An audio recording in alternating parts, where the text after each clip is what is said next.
I never thought a promotion could destroy my marriage, but here I was, watching everything unravel in real time. For years, I worked my way up in the finance industry, sacrificing weekends, late nights, and vacations to prove my worth. I met Brian in college when life was simpler. He was an art major, always painting something that no one but him truly understood. I studied finance, always thinking ahead, planning for the future. We balanced each other out, or so I thought.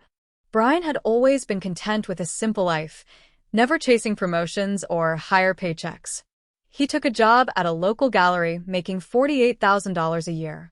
I made slightly more, $50,000, but our incomes were close enough that money never became an issue.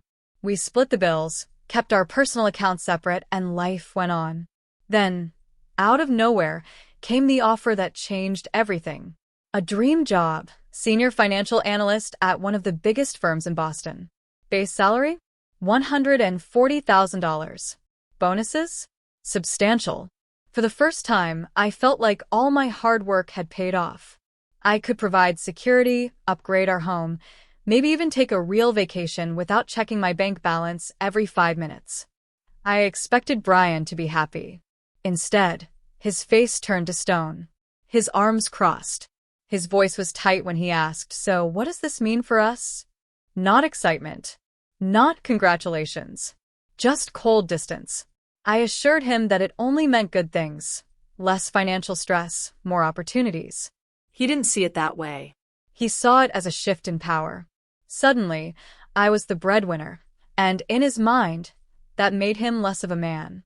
He told me he didn't want to be seen as the guy being kept by his wife. That people would talk. That his friends would look at him differently.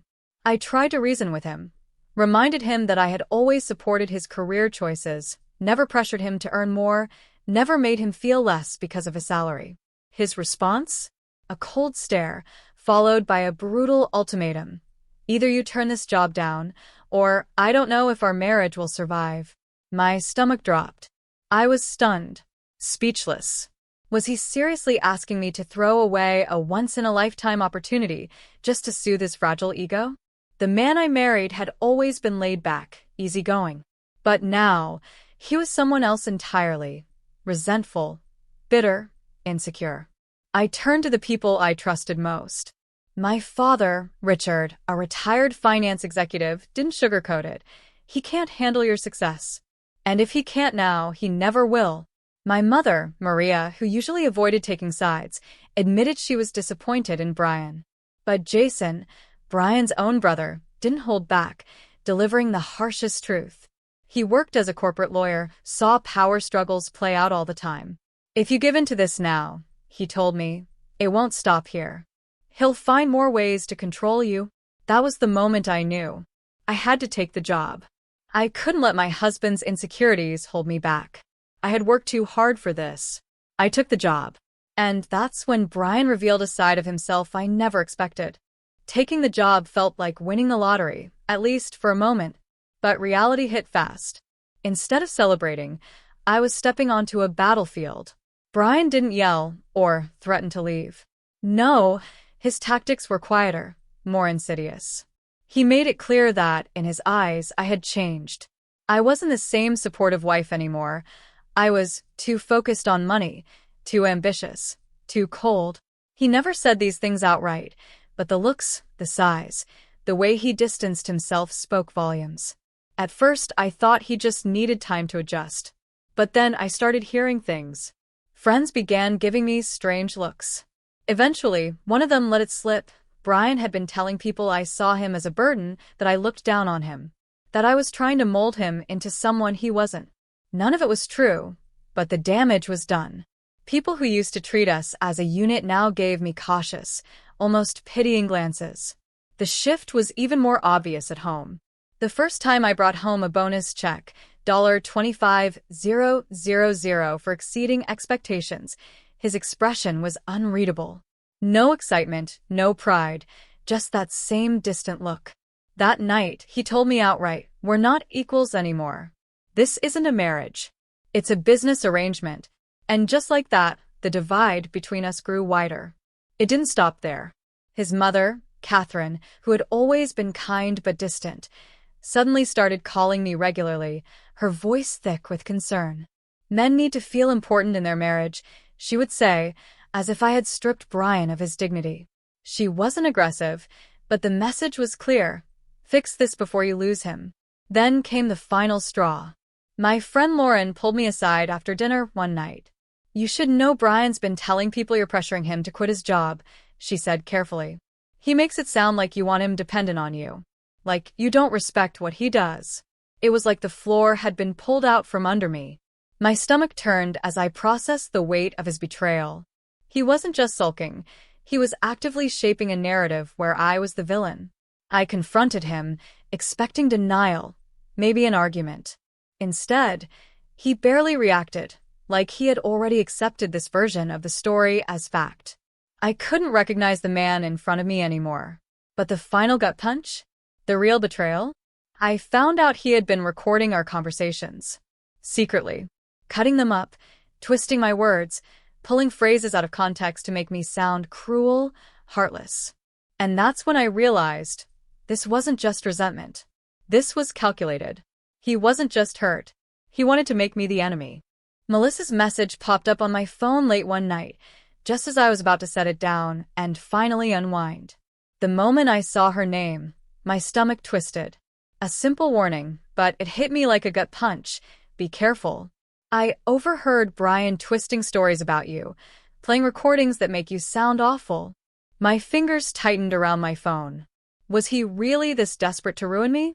I sat there, staring at the screen, my heart hammering in my chest. He wasn't just venting to his friends. He was crafting a full-blown smear campaign. I had spent weeks trying to ignore the whispers, pretending that if I just kept my head down, everything would blow over. But now? Now I had proof. And if Brian was willing to twist reality to make me look like the villain, I needed to fight back. That night, I pulled out my phone and started recording everything, every interaction, every muttered comment, every passive-aggressive sigh. It was exhausting but necessary. I needed proof, something to counter the twisted stories he was spreading. If he was going to manipulate people with his version of events, I needed solid evidence to show the truth. This wasn't about trapping him, it was about protecting myself. If he was rewriting the story to make me the villain, I needed proof to set the record straight. I also went a step further, installing security cameras in the shared spaces of our home, not in secret, but out in the open, with a direct warning. Brian's reaction was immediate, his laughter was forced, his eyes calculating, as if he were already thinking of a counter-move. I even bought a separate voice recorder, something small enough to carry in my pocket, so I wouldn't miss a thing. I want transparency between us, I told him. He laughed, but there was something sharp behind it, like he knew exactly what I was doing. The shift was immediate. He didn't just resent me anymore, he was furious. I had stripped away his control, and he hated it. He stopped hiding his anger, slamming cabinets, muttering under his breath. But the real explosion came one night when he walked into the living room, saw the tiny red recording light on one of the cameras, and lost it. He demanded to know if I thought he was some kind of monster, if I was building a case against him, if I was trying to turn people against him like he had done to me. The irony was almost laughable. But instead of answering, I let him rant. Every word, every accusation, every twisted argument, I let it all be recorded. Then something shifted. His demeanor became unnervingly still, not just anger, but something colder, more calculating. I caught him lingering in doorways, watching me from the corner of his eye, as if assessing me like a chess piece.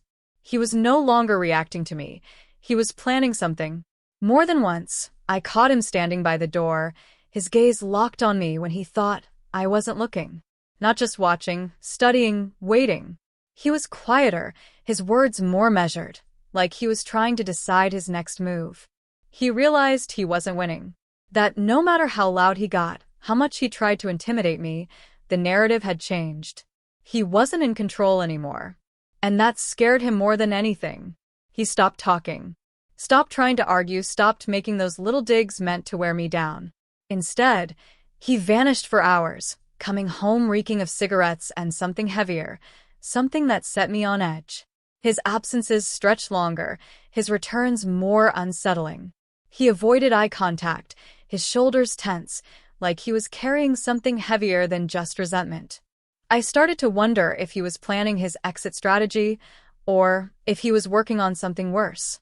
The next morning, he left before dawn, and when he finally returned, well past midnight, his expression was unreadable. A storm was brewing, I could feel it. For the first time in weeks, a sliver of relief crept in. But it was short-lived. I had pushed him into a corner, and a cornered man is the most dangerous kind. But I wasn't naive enough to think this was over. If anything, I had just backed him into a corner. And that made him dangerous. Brian sent out the invitations without even mentioning it to me. My phone buzzed with messages, and my stomach tightened. A casual text to our friends and family. Dinner at our place. Come hungry. When I found out, I knew something was off. Brian wasn't the type to plan gatherings. He hated hosting, which meant this wasn't just a dinner, it was an ambush. The night of the dinner, I walked into a room full of expectant faces. His mother, Catherine, perched at the head of the table, eyes scanning me like she already had a verdict. His brother, Jason, stiff as ever, like he knew something I didn't. Then there was Brian, sitting too comfortably, a laptop open beside him. He tapped his fingers against the table impatiently, barely waiting for people to take their first bites before launching into his performance. He talked about how much stress he'd been under, how he'd been struggling with our marriage. Then, with a dramatic sigh, he opened his laptop and played the recording. My voice came through the speakers, clipped and distorted, sounding harsh, heartless. The words were mine, but the context was gone. Gasps around the table. His mother's hand flew to her mouth. I waited for him to finish, let the weight of the moment settle. Then, with a calm I barely felt, I pulled out my phone. That was interesting, I said, scrolling through my files. I found the original recording and pressed play. The real conversation filled the room. Brian's baiting words, his calculated tone, his deliberate attempts to provoke me. The truth, unedited. A heavy silence hung in the air. Jason exhaled sharply, leaned forward, and rubbed his temples. You did this on purpose, didn't you? His voice was quieter than I expected, but it cut through the tension like a blade. Brian's mouth opened, then shut again. His hands clenched into fists, his shoulders tensed as he struggled for a response. Catherine stammered something about how marriages have rough patches, how people make mistakes. But her husband, Thomas, didn't say a word. He stood up, adjusted his jacket, and walked out the front door without looking back. Brian's face drained of color. He had expected a spectacle, a moment where he could turn everyone against me. Instead, he had exposed himself. I scanned the faces around me. Catherine looked stunned, her lips pressed into a thin line. Jason shook his head, disappointment clear in his eyes. The rest shifted uncomfortably, their gazes darting between me and Brian. And I knew. This was it. There was nothing left to fight for. My marriage was over. Filing for divorce felt less like an ending and more like finally reclaiming my life. Looking back, I wondered why I had waited so long. The morning after Brian's disastrous dinner, I made the call. There was no hesitation, no second-guessing, just the clarity of knowing I was done. Brian, on the other hand, wasn't going down without a fight. Within a week, I got an email from his lawyer, filled with accusations. He claimed financial coercion, arguing that my higher salary had forced him into an unbalanced marriage. He painted himself as the victim, the struggling artist who had been manipulated and discarded. It would have been laughable if it wasn't so pathetic. But the truth had already spread. Friends whispered, colleagues exchanged glances, and Brian's carefully constructed image crumbled faster than he could salvage it. The recordings, the messages, the carefully crafted lies he had fed to our friends, his own actions had dismantled his credibility long before we stepped into a courtroom. My lawyer barely had to say a word. The moment his attorney reviewed the evidence, the fight drained from Brian's case. He had no leverage, no ground to stand on. The divorce proceedings wrapped up faster than I expected. No drawn-out battles, no contested assets. I kept my promotion, my peace of mind, and my freedom. Brian? He got exactly what he deserved. His reputation took a nosedive. A former coworker messaged me, saying people at the gallery avoided Brian, whispering about the stunt he pulled. Even his closest friends started keeping their distance. The same friends he tried to turn against me now avoided him. His coworkers, who once respected his quiet charm, saw him for what he was, an insecure man who let his pride destroy everything.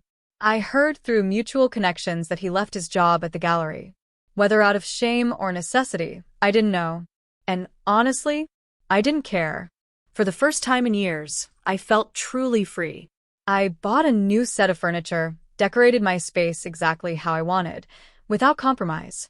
No more walking on eggshells, no more tempering my ambition to keep someone else comfortable. My world was mine again, and I wasn't about to waste it. A few months later, my career hit another milestone, an unexpected promotion that solidified everything I had worked for. The same day I signed the final divorce papers, I celebrated with a glass of champagne in my new apartment.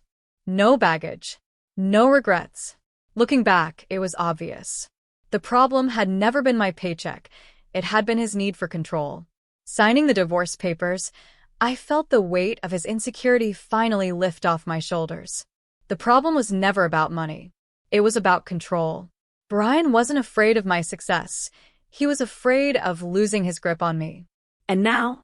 He had nothing left to hold on to. I had won. But more importantly, I was free.